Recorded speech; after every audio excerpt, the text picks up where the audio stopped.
अस्सलाम वालेकुम, a very good evening to all of you. आप देख रहे हैं पसे पर्दा और मैं हूं नादिया नकवी। आप सब जानते हैं कि हुकूमत ने गुज़िश्ता रोज फवाद चौधरी साहब ने, जो कि हमारे इंफॉर्मेशन मिनिस्टर हैं, एक ट्वीट के जरिए इस बात का ऐलान भी किया कि खादिम हुसैन रिजवी साहब, जो कि तहरीक लब्बैक पाकिस्तान के रूह रवा हैं, उनको हिफाजती तहवील में लिया गया। ये बात यहाँ पर बताना काबिल जिक्र है, जरूरी है बल्कि रादर, कि खादिम हुसैन रिजवी साहब ने 25 नवंबर को एक एहतजाज की कॉल जो है वो दी थी और हुकूमत ये चाहती थी कि ये कॉल वो वापस ले लें और किसी किस्म का कोई एहतजाज या किसी किस्म की कोई गैदरिंग न की जाए। लेकिन क्योंकि खादिम हुसैन रिजवी साहब नहीं अग्री कर रहे थे इस बात पर, तो फाइनली हुकूमत ने उनको हिफाजती तहवील में लिया। 3 MPO के तहत उनको लिया गया है, मेंटेनेंस ऑफ पब्लिक ऑर्डर।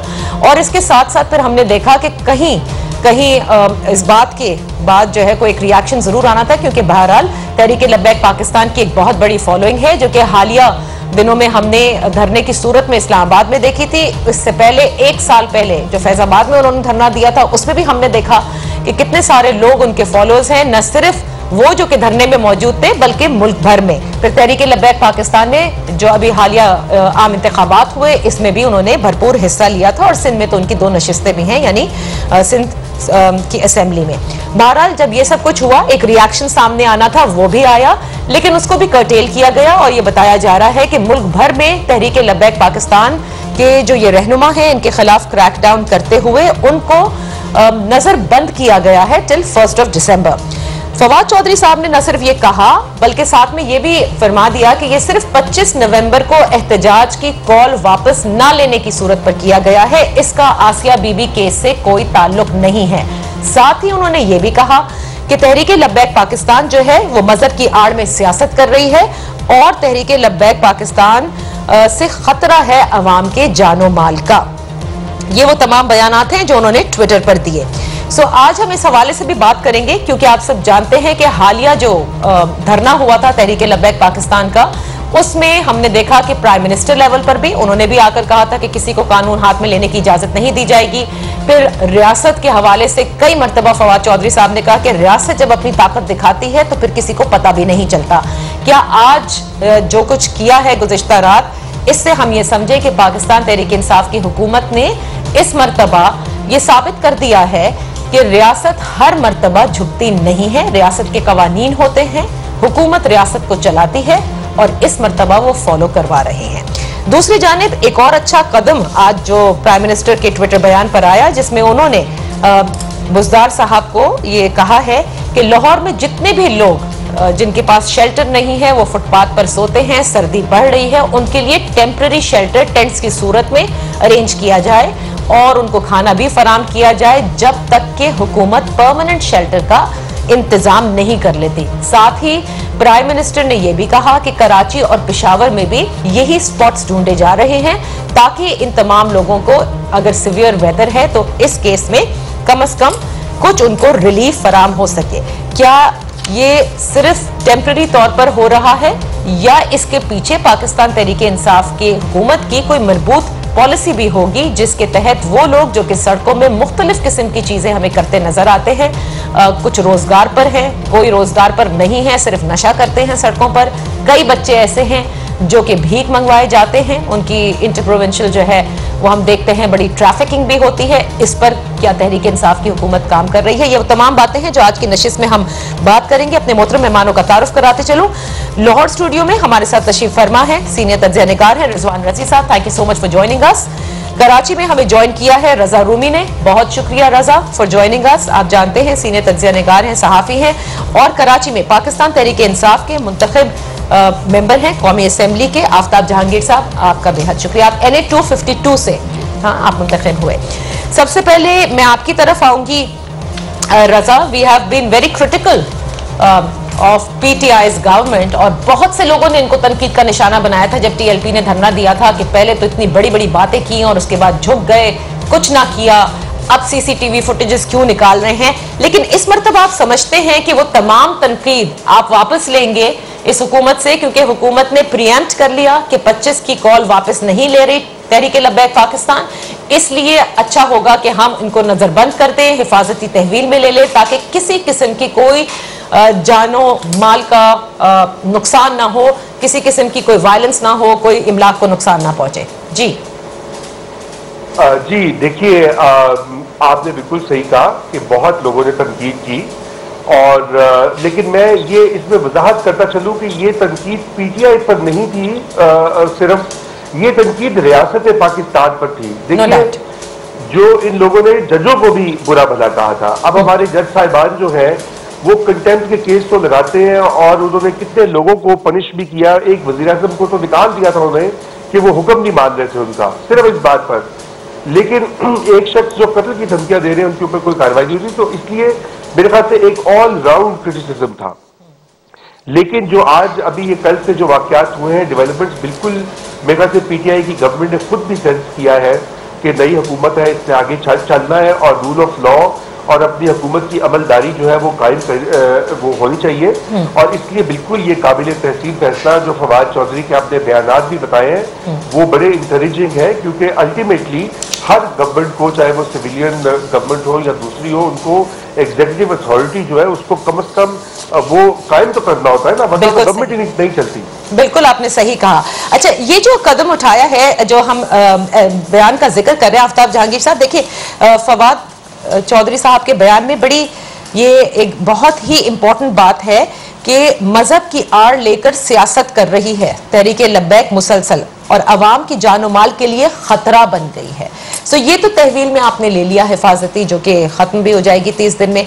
लेकिन अब अगर आपकी हुकूमत ये जानती है कि अवाम के जानो माल को खतरा है किसी भी तंजीम से, चाहे वो तहरीक लब्बैक इस केस में जो आप लोग फरमा रहे हैं और इसके अलावा दीगर, तो कोई मरबूत पॉलिसी तो होनी चाहिए ना, क्योंकि इसके बाद आप ऐसे ऑर्गेनाइजेशन को छोड़ देंगे जिससे आपको खुद पता है कि अवाम के जानो माल को तहफ़्फ़ुज़, वो तब उनके लिए एक चैलेंज है।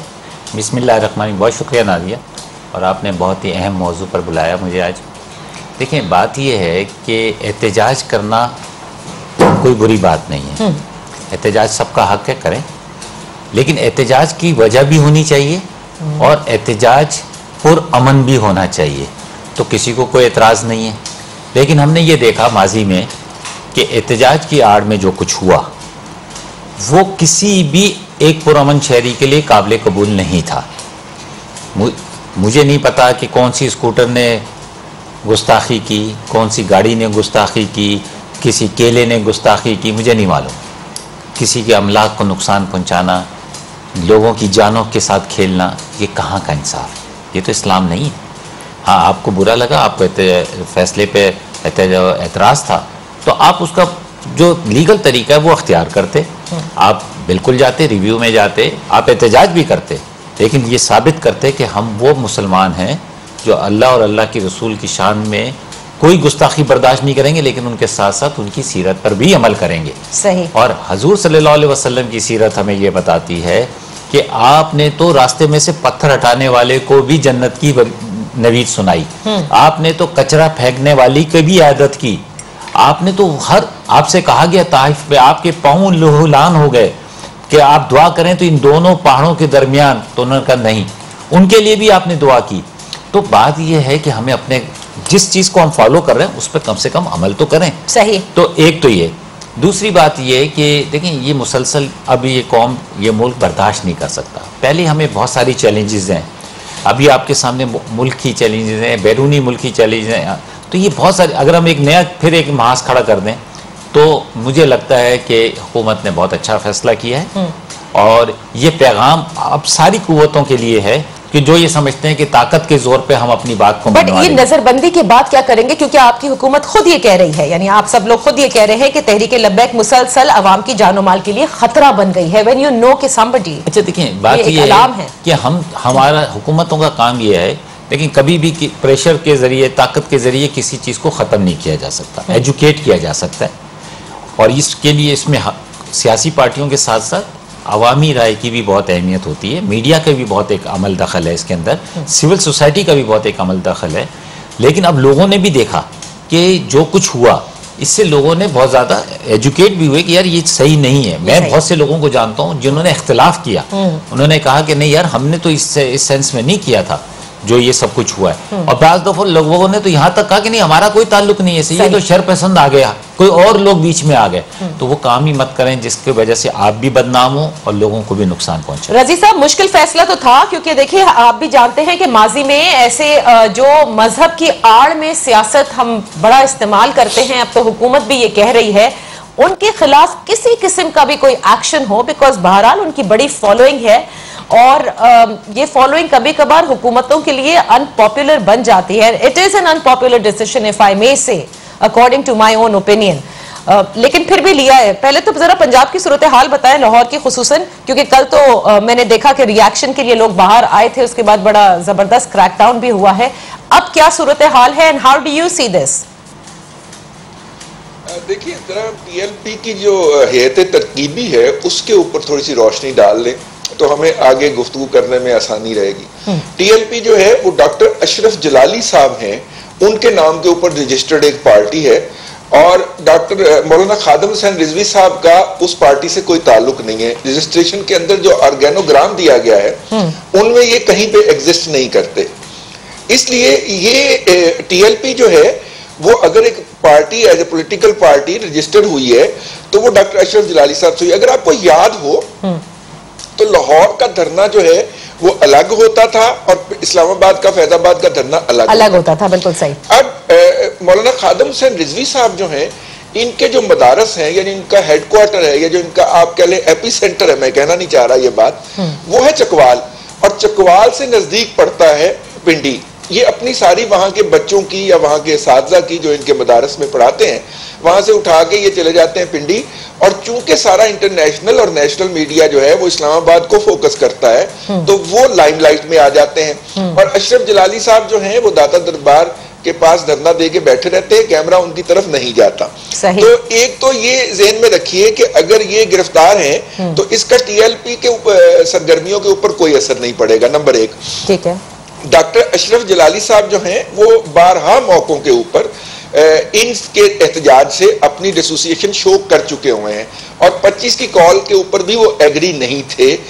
ये उनको बुली करके ले आते थे और उन्हें अपनी पार्टी की लीडरशिप बचाने के लिए इनके साथ चलना पड़ जाता था, लेकिन वो एक डिस्टेंस रख के चल रहे थे।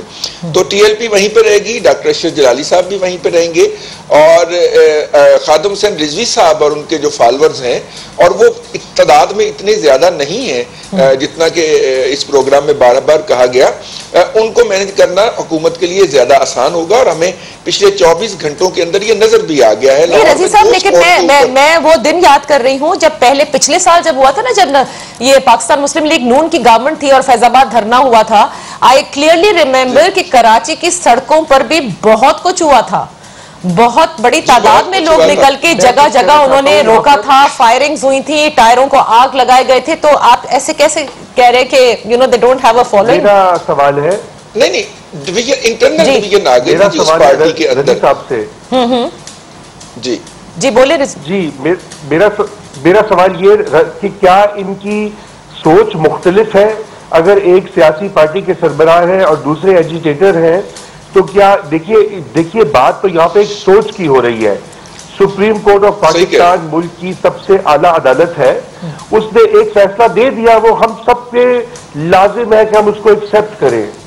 अब कोई किस नाम से रजिस्टर्ड हुआ है, किसके कितने फॉलोअर्स हैं, ये बात जरूरी है, ऑफ कोर्स एडमिनिस्ट्रेटिवली जरूरी है और समझने के लिए, लेकिन हकीकत ये है कि इनकी सोच तो एक जैसी है।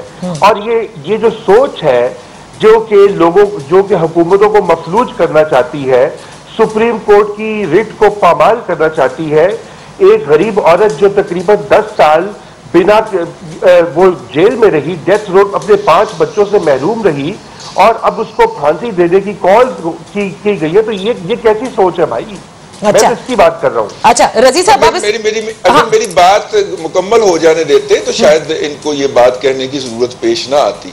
देखिए, इस सोच को एक बाकायदा मंसूबा बंदी के तहत जो है वो परवान चढ़ाया गया है। इस मुल्क के अंदर इनकी वजह से या इनके हुक्म के ऊपर जब नवाज शरीफ साहब पे जूता पड़ता है, जब ख्वाजा आसिफ के मुंह पे स्याही मली जाती है, जब एहसन इकबाल को गोली मारी जाती है, उस वक्त हमें किसी अदारे का, किसी फर्द का कोई सेक्रेटरी के बारे में ख्याल नहीं आता। लेकिन जब वो दो मखसूस अदारों के, मैं नाम नहीं लेना जान की ईमान पा के मैं अर्ज कर रहा हूं, दो मखसूस अदारों के ग्रेड 21 के सरकारी मुलाजमीन के बारे में बोलते हैं, तो उस वक्त बड़े मसाइल पैदा हो जाते हैं और मुल्क की जड़ें जो हैं वो खोखली होना शुरू हो जाती हैं, बुनियादें हिल जाती हैं और वहां पे जनाब नजरियात की बात भी आ जाती है और मजहब की बात भी आ जाती है।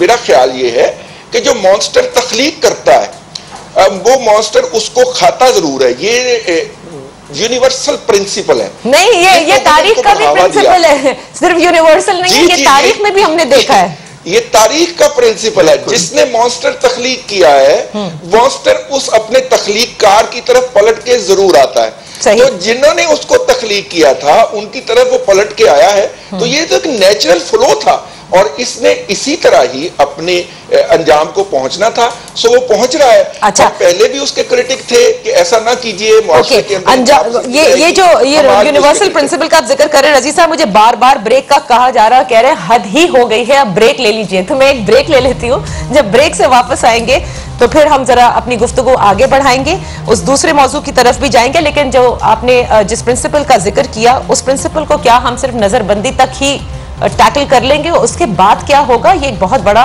सवाल है। क्या हुकूमत इसके लिए तैयार है? Let's take a break.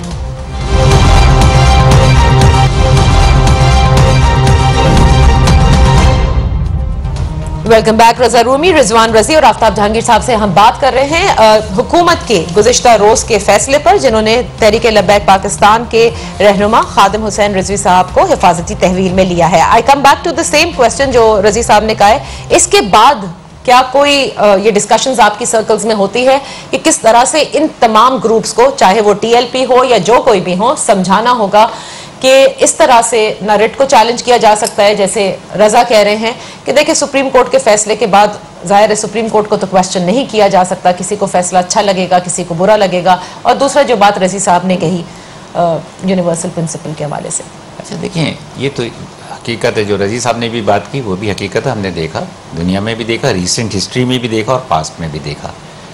तो लेकिन जहाँ तक सवाल है पाकिस्तान के अंदर, ये जो कुव्वतें हैं, जो फंडामेंटल कुव्वतें हैं, जो इस वक्त मज़हब के नाम पर, इन्हें सबसे बेहतर तरीका ये है कि इनके मदारिस के अंदर जब तक आप दर्स व तदरीस का दूसरा निज़ाम भी दायर नहीं करेंगे, दुनियावी तालीम भी इनके साथ कंपलसरी नहीं करेंगे, इनके बच्चों को एजुकेट नहीं करेंगे, ये मसला हल नहीं होगा। क्योंकि ये एक सोच के साथ परवान चढ़ते हैं। तो इनको जब तक दुनियावी तालीम भी देनी चाहिए, और मैं ये समझता हूँ कि हुकूमत वक्त को, चाहे वो कोई भी हो, उसको चाहिए कि इनके निसाब के अंदर, इनके निसाब को छेड़े बगैर जो दूसरी कंपलसरी निसाब है वो भी इंट्रोड्यूस कराना चाहिए, और इन्हें ताकि माशरे के अंदर उस दूसरे लोगों के साथ इंटरेक्ट करने में आसानी हो सके। ओके। वैसे ये मदारिस रिफॉर्म्स के हवाले से बड़ी बातें हो चुकी हैं और ये मुशर्रफ साहब के ज़माने से हुआ करती थी रजा। इवन दिस गवर्नमेंट प्लान्स, और इनकी तो क्योंकि एक नेशनल एजुकेशन पॉलिसी के हवाले से काम हो रहा है और प्राइम मिनिस्टर ने खुद कहा है कि हम चाहते हैं, आप समझते हैं कि ये हुकूमत किसी सूरत ये कर पाएगी? जी देखिए, हम तो दुआ करते हैं कि ये काम हो जाए, और अगर ये हो गया तो वाकई पाकिस्तान में तब्दीली आ जाएगी और पीटीआई का जो नारा है वो हकीकत में बदल जाएगा। और मसला ये है कि जनरल मुशर्रफ साहब ने भी बड़ी कोशिश की थी और उनको इतनी बैरूनी इमदाद भी मिली, मिलियंस ऑफ डॉलर्स मिले इसी काम के लिए, और वो लगे भी रहे, फिर बाद में उन्होंने छोड़ दिया। पता नहीं क्या वजह है कि क्या ये चक्कर होता है कि ये काम शुरू होता है, हाफ हार्टेड खत्म हो जाता है। अब मुझे नहीं पता कि ये कर पाएंगे कि नहीं कर पाएंगे, लेकिन ये जरूरी है कि पाकिस्तान की बका के लिए और उसके मुस्तकबिल के लिए जो हमारे मदारिस में बच्चे पढ़ते हैं उनको हमें मॉडर्न तालीम देनी पड़ेगी, उनको न साइंस, मैथ्स और जो दीगर उलूम है उनसे भी आशना करना पड़ेगा। और ये जो खास किस्म की जो इंटरप्रिटेशंस है हमारे दीन की, जैसे कि हामिदी साहब भी कहते हैं कि मदारिस से ही बात निकलती है कि भी मुसलमान सब हाओ बाकी सब लोगों से अफजल और बेहतरीन है। जब आप ये कहना शुरू हो जाते हैं तो फिर इसका ये मतलब है कि हर कोई जो है वो दूसरा शख्स अगर आप जैसा ना हो तो वो कमतर है और उसको आप कुछ भी कर सकते हैं। तो ये जब तक ये रुझान नहीं बदलेगा, इसके लिए बिल्कुल डायलॉग भी होना पड़ेगा। और मैं तो बिल्कुल इस हक में हूं कि ये मदारिस बड़े अच्छा एक फंक्शन अदा कर रहे हैं हमारे गरीब बच्चों को पढ़ाने का। इसलिए मैं तो कभी भी ये नहीं कहता कि लोग कहते हैं कि इनको बंद कर दें, ये गलत बात है। इनको स्कूलों में बदल दीजिए और वहां पे दीनी तालीम भी मिले, दुनियावी भी मिले, बात खत्म हो गई। लेकिन अगर आपने इसको ऐसे ही छोड़ना है और अपने अपनी पसंद के लोगों को फील्ड करना है, लॉन्च करना है अपने सियासी मकासद के लिए या दीगर मकासद के लिए, तो फिर ये ब्लो बैक होगा। जैसे कि हमने देखा कि ये जो 3 दिन नई हुकूमत मफलूज हो गई, पिछले साल 1 महीना मफलूज हो गई जो नून की हुकूमत, कोई भी गवर्नमेंट हो, हमें इससे गरज नहीं है। लेकिन रूल ऑफ लॉ जो है वो पैरामाउंट है। ओके, रूल ऑफ लॉ की आपने बात की। I would quickly like to add 2 minutes are there before we take a break. Razi साहब, इस पर अगर आप कुछ कहना चाहें, और उसके बाद प्राइम मिनिस्टर के उस फैसले के हवाले से मैं जिक्र करना जरूर चाहूंगी जो शेल्टर प्रोवाइड करेंगे वो टेम्पररी। जी रजी साहब। जी, मैं दोनों के बारे में कहना चाह रहा हूं। मैं थोड़ा सा चूंकि इससे एसोसिएट हूं और किसी जगह पे बहुत सारी जगहों पे इनपुट भी दे रहा हूं, तो इसलिए मैं अपने दोनों भाइयों को ये बात बताता चलूं कि इस वक्त तकरीबन कुछ हजारों मदारस ऐसे हैं जहां पे ये काम शुरू हो चुका हुआ है। साथ में दीनी तालीम के साथ साथ दुनियावी तालीम भी है। बच्चा मैट्रिक भी करता है, या तो वो लेते ही बच्चा मैट्रिक किया हुआ है, अगर वो 5वीं के बाद बच्चा ले रहे हैं तो उसको मैट्रिक, इंटर, और MA, BS तक की सहूलत दस्तयाब है और करवाया जाता है उसको बाकायदा। अब उसके अंदर जदीद अलूम नहीं है, उसके अंदर ये ओरिएंटल सब्जेक्ट्स ही आते हैं ज्यादातर। तो ज्यादा टेक्निकल तो वो इंस्टीट्यूट नहीं है ना कि हम वहां से इंजीनियर और डॉक्टर निकालेंगे। हमने वहां से अपनी तालीमी निजाम के मुताबिक, और ये जरूरी था उनको इसके अंदर लेके आना, तो इस पे अमल हो रहा है और हाफ हार्टेडली नहीं हो रहा, बड़े प्रॉपर तरीके से हो रहा है। अगर गवर्नमेंट उसको पुशअप दे देगी, क्योंकि ये उनका अपना इनिशिएटिव भी है, तो वो तमाम स्कूल ऑफ थॉट के मदारस तक चला जाएगा। लेकिन फिलहाल भी इसके ऊपर जो मॉडरेट इंस्टीट्यूट है, इनके अंदर भी, इनके ऊपर अंदर भी तो कुछ मॉडरेट है ना जी, बिल्कुल, और वो इसके ऊपर अमल दरामद किए हुए हैं। सही। मैं एक छोटी सी ब्रेक लेती हूँ, जब ब्रेक से वापस आएंगे, क्या टेम्पररी शेल्टर देना सही है? इसके पीछे हुकूमत ने कोई पूरी वर्किंग की है कि इन सब लोगों को किस तरह से आप वापस स्कूलों में भेज सकते हैं, इनको किसी अच्छे काम में लगा सकते हैं? क्योंकि बहुत सारे जो फुटपाथ पर सोने वाले हैं वो सिर्फ वो नहीं जो कि दिन में मजदूरी और रात को सोते हैं, इनमें से कई ऐसे हैं जो गलत आदतों में भी हैं या फिर भीख मांगते हमें नजर आते हैं। Let's take a break.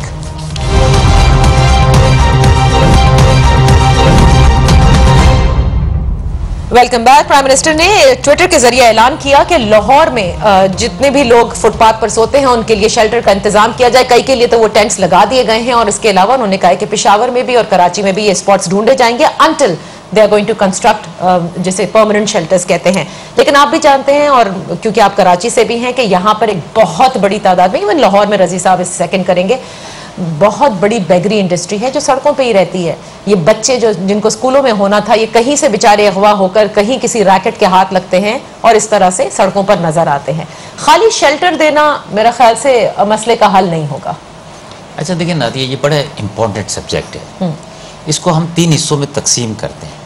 एक तो ये है कि जो बेचारे मजदूर आते हैं माइग्रेट होकर गाँव से, इधर से, वो उनके पास इतने वसाइल नहीं होते या आमदनी इतनी नहीं होती क्योंकि परमानेंट जॉब नहीं होती। बिल्कुल ठीक है। तो वो क्या करते हैं कि वो अपने पीछे जो लवाकिन है उनको सहूलत देने के लिए दिन में मजदूरी करते हैं, रात को कोई एक मुनासिब जगह देखकर वहाँ पे रात को गुजारा कर लेते हैं। सही। अच्छा, तो एक तो वो लोग हैं, ठीक है। अच्छा, एक वो लोग हैं जो मतलब रिजेक्टेड लोग हैं, जैसे आप कह लें नशे के आदी लोग हैं ये। अच्छा, अब उनको कोई एक्सेप्ट नहीं कर रहा, तो वो फुटपाथों पे हैं, नशा कर रहे हैं, फुटपाथ में, उनको कोई परवाह नहीं है किसी चीज़ की, ना उनको सर्दी अफेक्ट कर रही है, ना गर्मी अफेक्ट कर रही है, ना कुछ। और तीसरी जो आपने कहा कि वो जो बेगर्स हैं वो प्रोफेशनल लोग हैं। अच्छा, मैंने खुद ऑब्जर्व किया, आज मैं आपको इत्तफाक की बात बताता हूँ, मैं आपको भेजूँगा, क्लिप्स भेजूँगा, कि मैंने आज एक स्ट्रीट चिल्ड्रंस के लिए स्कूल का इफ्तिताह किया। ये कराची के अंदर एक भगवान गोट है जिसके अंदर हिंदू भी रहते हैं, सिख भी रहते हैं, मुसलमान भी रहते हैं, ईसाई भी रहते हैं, और वो मांगने वाले भी हैं, भीख मांगने वाले भी हैं, वो झोपड़ियाँ हैं और सारा कुछ। मैंने वहाँ पे एक प्रॉपर स्कूल बनाया आज, और वहाँ पर मैंने 100 बच्चों का आज इंदराज किया, टीचर्स रखे, आज ही उसका इफ्तिताह किया। चलें, दैट्स वेरी गुड। अच्छा, लेकिन क्या है, देखें, अगर तो हुकूमत सीरियसली इस काम को कर ले तो ये बहुत बड़ा काम है। इसका होगा क्या कि इनको रजिस्टर्ड करें। जब आप रजिस्टर्ड करेंगे तो आपको पता चल जाएगा कि मजदूर कौन है, सही बात है, बेगर्स कौन है, रिजेक्टेड कौन है, रिजेक्टेड कौन है। अच्छा, फिर इनकी टेम्परेरी शेल्टर ये है कि किसी ज़माने में आपको शायद पता हो या कुछ, यहाँ कराची के अंदर ही जहाँ ये फाइनेंस सेंटर है, यहाँ पर सिल्वर क्वार्टर हुआ करते थे। वो सिल्वर क्वार्टर होते हैं टेम्परेरी, वो लोहे की चादरें होती हैं, उनको बनाया जाता है, फिक्स कर लिया जाता है, फिर उसको खोल के कहीं और शिफ्ट कर दिया जाता है। तो अगर वो कर लिया जाए किसी भी जगह के ऊपर, वो परमानेंट ना हो, उनको वहाँ पे शिफ्ट कर दिया जाए रजिस्टर्ड करके, और जो काम के लोग हैं उन्हें तो मुनासिब। ये तो आपको अब क्योंकि जाहिर है आप तो ये मैं का हिस्सा है, तो मैं ये बात भी करूंगा, लेकिन मैं ये कह रहा हूँ कि ये बहुत अच्छा है। इससे एक तो रजिस्टर्ड हो जाएंगे लोग, और एक पता चल जाएगा कि क्या बड़ा भला हो जाएगा रजी साहब इससे, क्योंकि फिर पता भी चल जाएगा कि कौन क्या है। और अगर जो बेगिंग इंडस्ट्री से रिलेटेड है तो वो जो रैकेट्स चलाते हैं उनका भी फिर फाइनली खात्मा हो सकता है। नादिया, मैं आफ्ताब भाई की जो तजवीज़ है इससे एक कदम पीछे जाना चाहूँगा। देखिए, कराची, लाहौर भी शायद उतना ना हो क्योंकि उसके फीडिंग सिटीज बहुत ज़्यादा है। कराची एक ऐसा शहर है कि उसकी दोबारा मरदमशुमारी होनी चाहिए। पिछली जो कौमी मरदमशुमारी हुई है उसमें बहुत सारे अफराद जो हैं वो कराची में काउंट नहीं हुए क्योंकि उनके परमानेंट एड्रेस कहीं और के थे। वो कोई इधर से मुजफ्फरगढ़ से, पंजाब से गया हुआ था, कोई KPK से आया हुआ है, कोई बलोचिस्तान से आया हुआ है। तो जब आप कराची की एक मरदमशुमारी करेंगे, एक मेट्रोपॉलिटन सिटी है हमारा सबसे बड़ा, तो उसके बाद आप प्लान कर पाएंगे। इस हवाले से आफ्ताब भाई ने बहुत अच्छी बात की कि इन्होंने एक स्कूल बनाया है, लेकिन ये एक चिराग है जो इस तूफान के सामने है। हमें इस तरह की बहुत ज्यादा कोशिश करनी है, इसको लेना है। पंजाब गवर्नमेंट ने पिछली हुकूमत के अंदर एक इनिशिएटिव स्टार्ट किया था स्ट्रीट चिल्ड्रन का, लेकिन आफ्ताब साहब आपकी हुकूमत ने आके उसके फंड्स बंद कर दिए।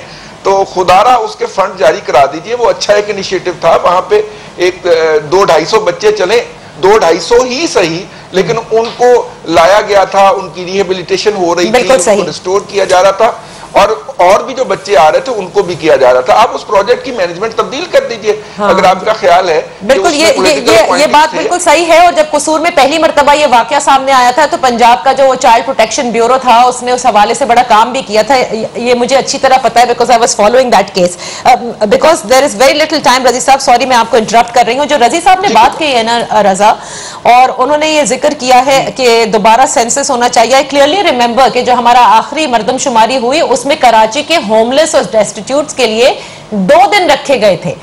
और मैं सच बता रही हूं आपको कि आप शुरू करें अगर गिनना आज से लेकर और कल तक, आप नहीं काउंट कर सकते। आप हर जगह कराची में जा ही नहीं सकते ये देखने के लिए कि होमलेस और डेस्टिट्यूट्स कितने हैं। जी बिल्कुल, देखिए कराची की जो मरदमशुमारी थी वो तो एक बहुत बड़ा स्कैंडलस एक उसका जो था आउटकम था, क्योंकि सब जानते हैं कि कराची बहुत बड़ा शहर है और आबादी उसकी बिल्कुल आउट ऑफ कंट्रोल है।